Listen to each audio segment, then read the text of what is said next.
the threat or use of force against the territorial integrity and political independence of Ukraine has been effected. Kenya is gravely concerned by the announcement made by the Russian Federation to recognize Donetsk and Luhansk regions of Ukraine as independent states. In our considered view, this action and announcement breaches the territorial integrity of Ukraine.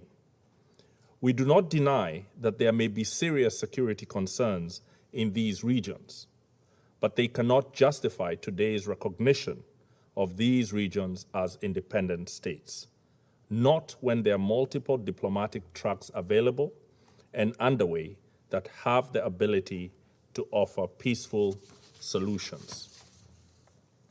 Mr. President, this situation echoes our history. Kenya and almost every African country was birthed by the ending of empire. Our borders were not of our own drawing. They were drawn in the distant colonial metropoles of London, Paris, and Lisbon, with no regard for the ancient nations that they cleaved apart. Today, across the border of every single African country live our countrymen with whom we share deep historical, cultural, and linguistic bonds.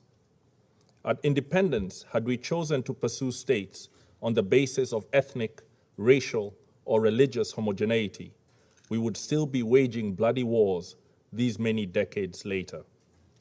Instead, we agreed that we would settle for the borders that we inherited, but we would still pursue continental political, economic, and legal integration.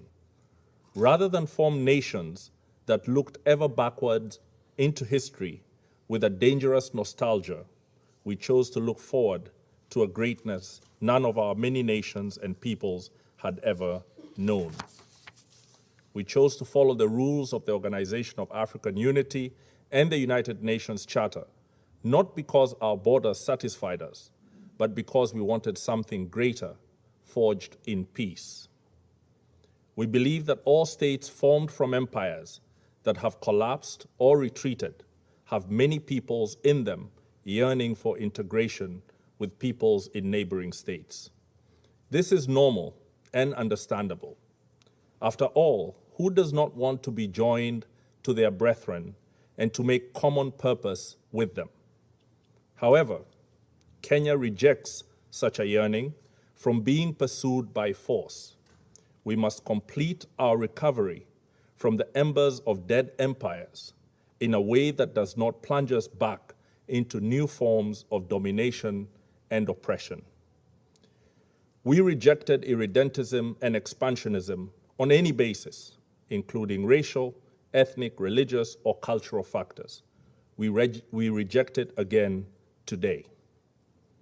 Kenya registers its strong concern and opposition to the recognition of Donetsk and Luhansk as independent states. We further strongly condemn the trend in the last few decades of powerful states, including members of this Security Council, breaching international law with little regard. Multilateralism lies on its deathbed tonight. It has been assaulted today as it has been by other powerful states in the recent past. We call on all members to rally behind the Secretary General in asking him to rally us all to the standard that defends multilateralism. We also call on him to bring his good offices to bear to help the concerned parties resolve this situation by peaceful means. Let me conclude, Mr. President, by reaffirming Kenya's respect for the territorial integrity of Ukraine within its internationally recognized borders.